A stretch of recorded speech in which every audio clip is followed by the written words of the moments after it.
So continuing with the chemical kinetics, we are doing some more questions. Question number 1 of lecture number 5. 75% of a first order reaction was completed in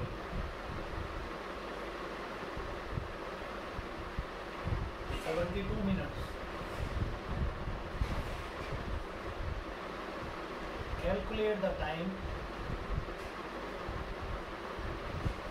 in which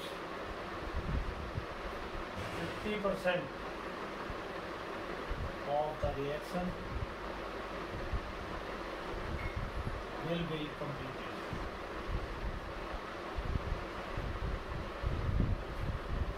So for this purpose, let us assuming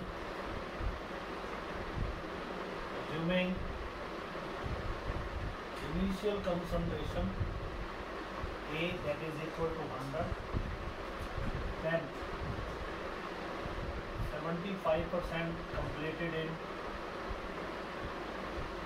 72 minutes. So expression for K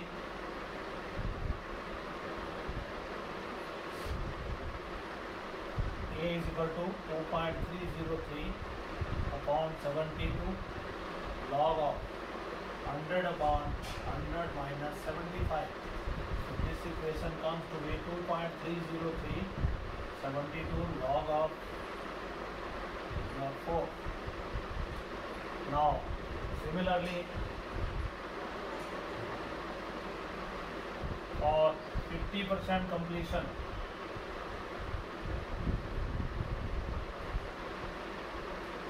our expression will be K would be equal to 2.303 upon T. T has to be calculated, and log of 100 upon 100 minus 50. So this will be K is equal to 2.303 T log of 2. So these are our two expressions. This is expression number 1, expression number 2. So now this is 72 minute, T75 भी हम इसको लिख सकते हैं. This is T 50%. Now dividing 1 by 2, we get T75 upon T 50%, that is equal to log 2 log 2 upon log of 2. So this is equal to T 75% upon T 50%, that is equal to 2. Now since it is time is 72 here, so T 50% will be equal to 72 by 2, that is 36 minutes. So this will be the solution for the problem we saw. Now what is the difference between the rate of reaction and the rate constant K? This is our question number 2. What is the difference between rate of reaction and rate constant or velocity constant K?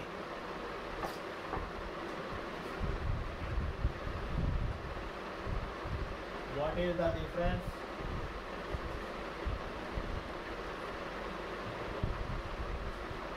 between the rate of reaction and the rate constant, that is K? Rate of reaction is represented by dx upon dt. Now first point will be the definition of these two. Rate of reaction, it is the change in concentration of any one of the reactant or product per unit time. So rate of reaction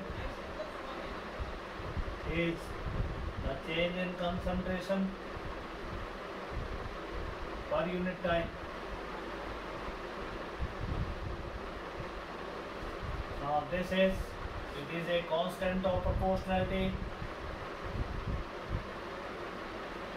also represents velocity of the reaction. Higher the value of K, higher will be the velocity of the reaction. Second is जो rate of reaction है, it is independent upon the molar concentration of the reaction reactants. Rate of reaction is independent of molar concentration of reactants.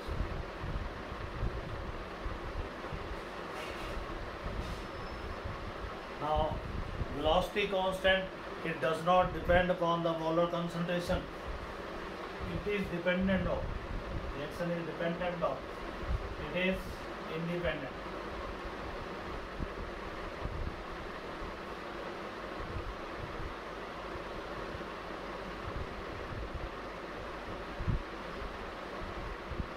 It is independent of the molar concentration.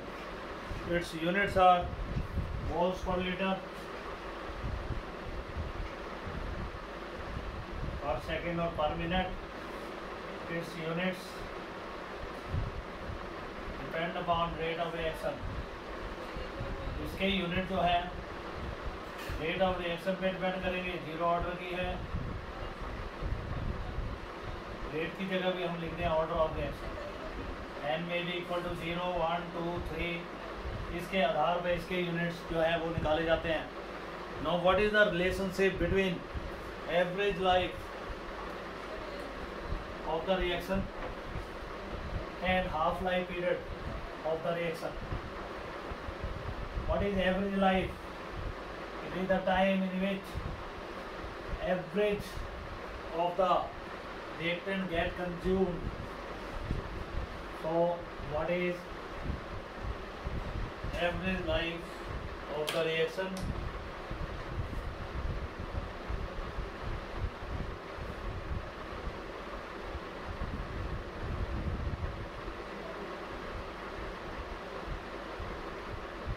Or it is related to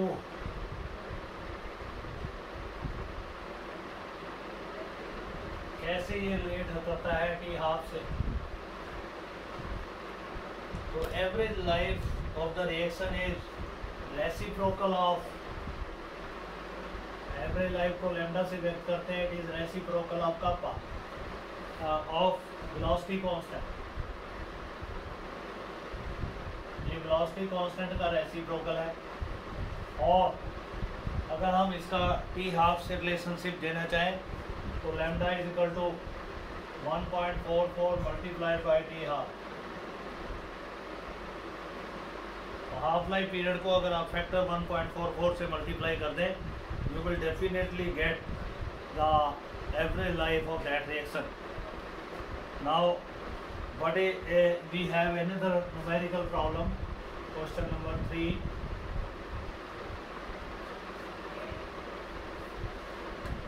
This problem is a specific rate constant K specific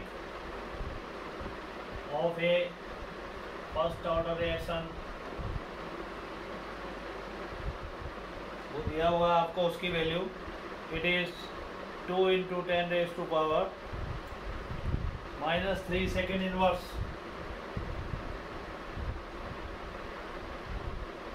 This is case specific. Now how much time will it take for 20 gram of reactant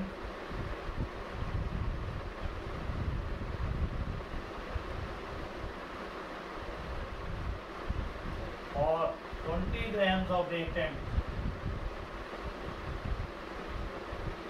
to reduce to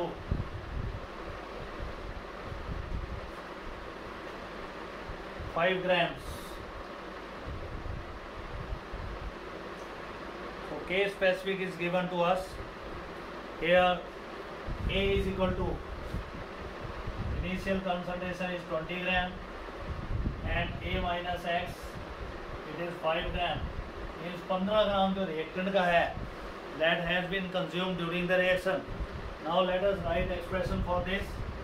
T time period, that is 2.303 upon K log of 20/5 log 4 हो गया ये, और k की value हम यहाँ डाल देते हैं। t बराबर है 2.303 upon 2 into 10⁻³ second inverse multiplied by log 4। log 4 जो है that will be equal to t is equal to 2.303 2 into 10⁻³ second inverse multiplied by 0.6021. log 4 is equal to this value. Now what is the time here? It is 693.3 seconds. So this is the numerical. How numericals are to be solved? We must know side by side to solve the numerical. Then we have another problem on the activation energy. Activation energy को आपने calculate करना है by using Arrhenius equation. Arrhenius equation हमने already कर ली है, तो हम अब एक प्रॉब्लम उससे रिलेटेड लिखते हैं ताकि आपको पता लग जाए कि भाई Arrhenius equation के ऊपर भी हमें प्रॉब्लम आते हैं, तो how to solve those problem. So our question number 4 will be that is calculate activation energy of a first order reaction। Activation energy निकालनी है when reaction rate at 300 Kelvin gets double by 10 Kelvin rise of temperature। when reaction rate doubles by 10 degree rise of temperature। Reaction rate जब double हो जाता है 10 degree rise of temperature from 300 degree centigrade from 300 kelvin. We know log of K2 upon K1 that is equal to E upon 2.303। R की value 8.314 डाली जाएगी। Then we have temperature 310 minus 300 बटे 300 multiply by 310। यहाँ से आपने अभी देखा rate of reaction become double means K2 की वैल्यू हम 2 डाल सकते हैं। अगर K1 1 है तो वो दुगना हो गया। एक्टिवेशन एनर्जी निकालनी है बटे 2.303 8.314, और टेम्परेचर अब आपके पास हो गया 10/300 मल्टीप्लाई बाई 310 केल्विन। तो ये आपने एक्टिवेशन एनर्जी निकालनी है, तो this will be equal to 2 multiply by 2.303 8.314 into 300 to 310/10। तो ये आपने सॉल्व कर लेनी है value. This will be 53600 joules per mole, 5600 joules per मोल की वैल्यू। तो Arrhenius इक्वेशन लगा के भी आप प्रॉब्लम्स को सॉल्व कर सकते हैं। Then next question is define mechanism of reaction. What do you mean by mechanism of reaction? Answer is these are the series of steps through which a chemical reaction takes place। Jin steps के माध्यम से एक chemical reaction होती है उनको कहते हैं mechanism. Let us study mechanism of few reactions. First reaction is 2NO2 plus F2, you get 2NO2F। अगर हम इसका मैकेनिज्म देखें, this reaction proceeds through 2 steps. First step में NO2 combines with F2 to give you NO2 plus F। This is slow step बेटा। अब ये F बहुत ज़्यादा nascent fluorine is highly active, तो ये इमीडिएटली NO2 के ऊपर अटैक करेगा and will give you product NO2F। अगर आप ऐड करें you will get the same reaction. अब dx/dt आपने निकालना है, स्लो स्टेप से निकालना है। It depends upon one concentration of NO2 and one concentration of F2। Order of this reaction will be 1 + 1, it is 2। तो ऑर्डर इस रिएक्शन का 2 आ जाएगा। इसी तरह से दूसरी रिएक्शन है हमारे पास 2NO plus 2H2। Product is N2 + 2H2O। अगर हम इसका मैकेनिज्म करें, फर्स्ट स्टेप में 2NO combines with one molecule of hydrogen to give you N2 + H2O2. First step is always slow step, time taking step, and this H2O2 in next step combines with H2 to give you 2H2O। Add करें तो you will get the same reaction. dx upon dt इसमें पता लगाना है बेटा। dx upon dt जो है that will depend upon these three concentration. NO2 की NO की पावर 2, हाइड्रोजन की पावर 1, तो ऑर्डर इसमें आएगा 3। तो आपको इस तरह से एक दो रिएक्शंस के मैकेनिज्म जो हैं that has to be explain. इसी तरह से एक रिएक्शन है, थर्ड रिएक्शन 2N2O5 टूटकर 4NO2 और O2 में टूटता है। अब इसका आपको मैकेनिज्म देना है। फर्स्ट स्टेप में N2O5 टूटेगा, it will give you NO2 + NO3। अगले स्टेप में NO3 will combine with another molecule of N2O5 and will give you 3NO2।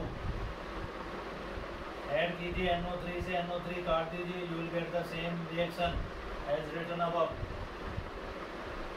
तो ये आपने रिएक्शन वही पाई है। तो dx upon dt क्या मिलेगा यहाँ? It depends only on the one concentration of N2O5, so it is a first order reaction with respect to N2O5। N2O5 के रिस्पेक्ट में it is a first order reaction. Then we have some general expressions. कुछ general expressions हैं जो आपको memorise कर लेने हैं for numerical problem, कि अगर कोई रिएक्शन का nth पार्ट कंप्लीट होता है तो उसको कंप्लीट होने में कितना टाइम लगेगा, कुछ हाफ लाइफ के बाद रिएक्टेंट की मात्रा कितनी रह जाएगी, एवरेज लाइफ कैसे निकालते हैं। तो इस तरह के आपको एक्सप्रेशन देखने हैं। तो time taken for important expressions आपको देखने हैं। Time taken for nth fraction of reaction T1/n, this will be equal to 1 upon A, 0 initial concentration, 1 minus n। ये एक्सप्रेशन आपको ध्यान में रखना है। n-1 इसको आपने लिखना है। जो ऑर्डर आपका रिएक्शन का होगा, जितने फ्रैक्शन की रिएक्शन आपकी कंप्लीट हो रही होगी उसकी वैल्यू यहाँ पे डाल देनी है। For zero order reaction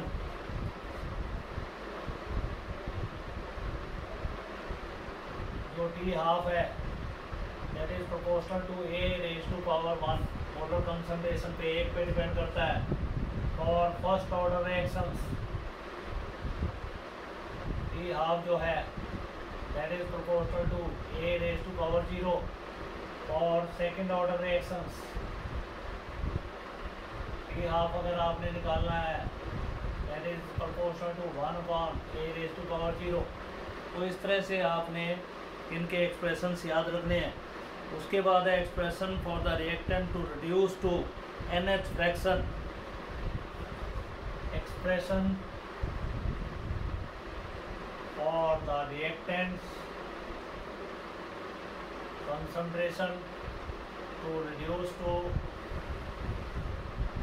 n। तो उसके लिए आपने एक्सप्रेशन देना है। टाइम फैक्टर है 2.303 upon k and then you have log of n।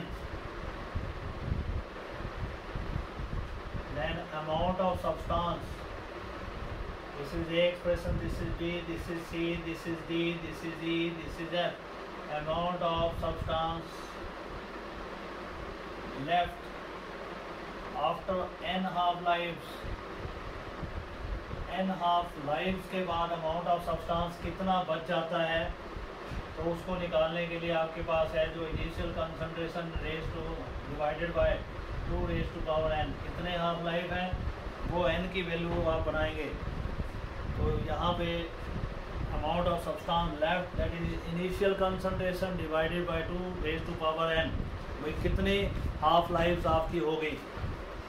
Then we have the next, what are the characteristics of rate constant K। What are the characteristics of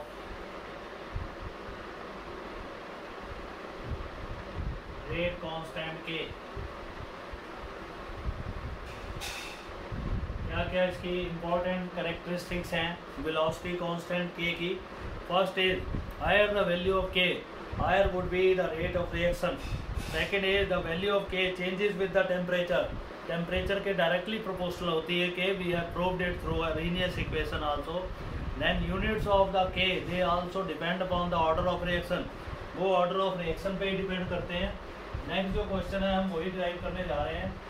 derive the expression to calculate units of K for different orders of reaction.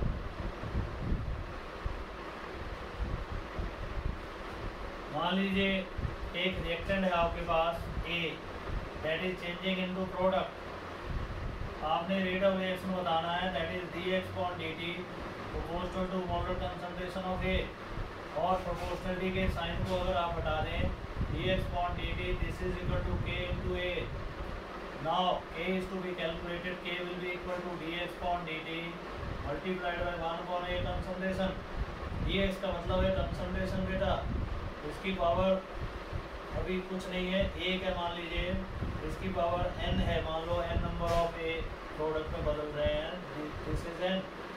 तो अब concentration divided by time multiplied by 1 concentration raised to power n। और इस expression को अब आप ऐसे लिख सकते हैं k is equal to concentration आप ऊपर ले सकते हैं 1 minus n upon time. Time second में भी हो सकता है, मिनट में भी हो सकता है। तो ये k है आपके पास। अब k के यूनिट निकालने हैं और जीरो ऑर्डर।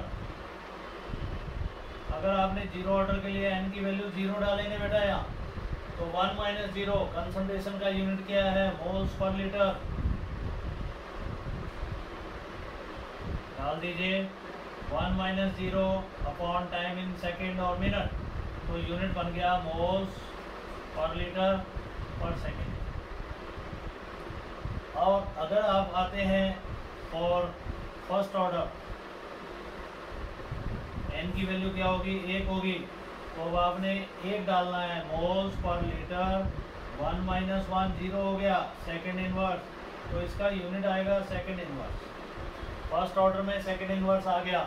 अब आइए सेकेंड ऑर्डर में, तो moles per litre upon second 1 minus 2, this is minus 1, तो मोल माइनस 1 लीटर प्लस हो जाएगा, सेकेंड इनवर्स माइनस हो जाएगा।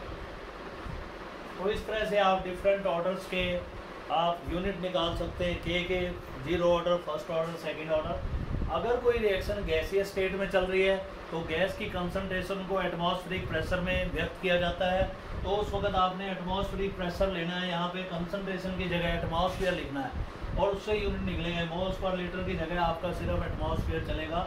तो देखिए अब जीरो ऑर्डर में अगर आपने यूनिट निकालने तो यहाँ पे एटमॉस्फेयर सेकेंड इनवर्स आ जाएगा।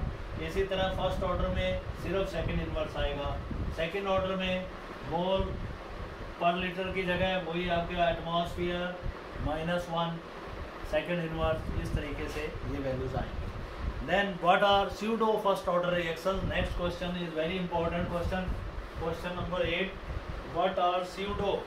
स्यूडो जो शब्द है वो बायोलॉजी में भी यूज होता है। स्यूडो मीन्स फॉल्स, जो सच्चाई में कुछ और है और दिखने में कुछ और लग रहे हैं। जैसे वो गाना है, क्या मिली ऐसे लोगों से जिनकी सूरत छुपी रहे, असली नकली चेहरा सामने आए, असली सूरत छुपी रहे, वही बात है। ये reaction pseudo first order reactions क्या हैं? This is our question number 8 of this lecture. What are pseudo first order reactions? तो आंसर है these are actually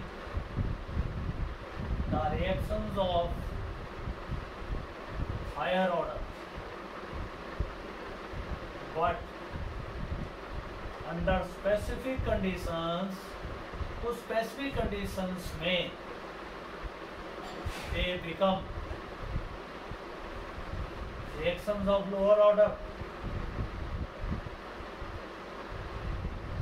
lower order की रिएक्शन बन जाती है वो कुछ कंडीशंस में, तो इनको हम स्यूडो फर्स्ट ऑर्डर रिएक्शन कहते हैं, जैसे हाइड्रोलिसिस ऑफ शुगर,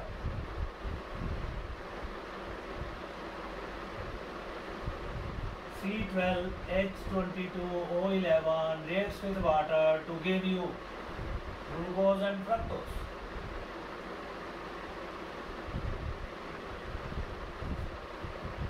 अब ग्लूकोज जो है उसकी सुक्रोज की हाइड्रोलिसिस से ग्लूकोज फ्रक्टोज बन रहा है। अगर पानी एक्सेस में हो जाए तो ये जो dx/dt है इस रिएक्शन का, that is directly proportional to only C12H22O11, जिसकी मात्रा ज़्यादा है उस पर रेट डिपेंड नहीं करता। इसी तरह अगर ये एक्सेस में हो जाए, ये कम, मान लीजिए चीनी की बोरी के अंदर हम कुछ 1 गिलास पानी डाल देते हैं तो water is very less, there it will depend upon the concentration of sugar only. इसी तरह से हाइड्रोलिसिस ऑफ एस्टर्स है, अगर हम एस्टर्स की हाइड्रोलिसिस करेंगे तो आप देखेंगे वो भी रिएक्शन इसी तरह की है। ये एस्टर है ethyl ethanoate reacted with water in H positive ion, this will give you acetic acid plus ethyl alcohol. तो ये जो रिएक्शन है ये भी स्यूडो फर्स्ट ऑर्डर है। अगर वाटर एक्सेस में है या एस्टर एक्सेस में है तो ये रिएक्शन फर्स्ट ऑर्डर की रिएक्शन बन जाती है। ऐसी रिएक्शंस को हम स्यूडो फर्स्ट ऑर्डर रिएक्शन कहते हैं। यहाँ पे अगर ऑप्टिकल एक्टिविटी रिकॉर्ड की जाए पहले 66.5 आती है प्लस, फ्रक्टोज और लीवो रोटेटरी कंपाउंड ये 92 डिग्री रोटेशन पैदा करता है, that is called as optical rotation, और ग्लूकोज 52.5 डिग्री प्लस रोटेशन पैदा करता है। तो ये मिक्सचर क्योंकि माइनस वैल्यू ज़्यादा है तो it will be levo rotatory, ठीक है जी। और ये मिक्सचर जो है डेक्स्ट्रो होगा, चीनी का घोल स्टार्टिंग में चीनी जब डाली है तो ये डेक्स्ट्रो रोटेशन शो करेगा, क्योंकि रोटेशन जब चीनी पानी में घुल जाती है पूरी तो rotation changes from plus to negative, dextro to levo rotation. This is also called as inversion of sugar, inversion of cane sugar, कि उसकी रोटेशन ऑप्टिकल रोटेशन बदल गई है। Then we have what is the relationship between rate of reaction and collision frequency. तो question number 9 है, what is the relation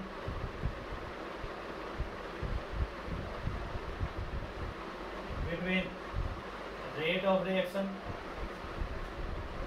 and collision frequency और effective collisions में भी आप कर सकते हैं। तो इसके लिए आपके पास है dx/dt is equal to z into F. Z जो है दैट इज कोलिजन फ्रीक्वेंसी, कितने कोलिजन होते हैं, एफ इज इफेक्टिव कोलिजन, जितने अधिक इफेक्टिव ज़्यादा कोलिजन होंगे, जेड की वैल्यू जितनी ज़्यादा होगी उतनी एफ की वैल्यू भी बढ़ेगी। तो higher the number of collision higher will be the number of effective collisions also. So this is all about our last lecture of chemical kinetics. All of the important questions we have covered. If you memorize these questions, you will be clear through the exam and you will score more than 80-90% marks. Thank you very much.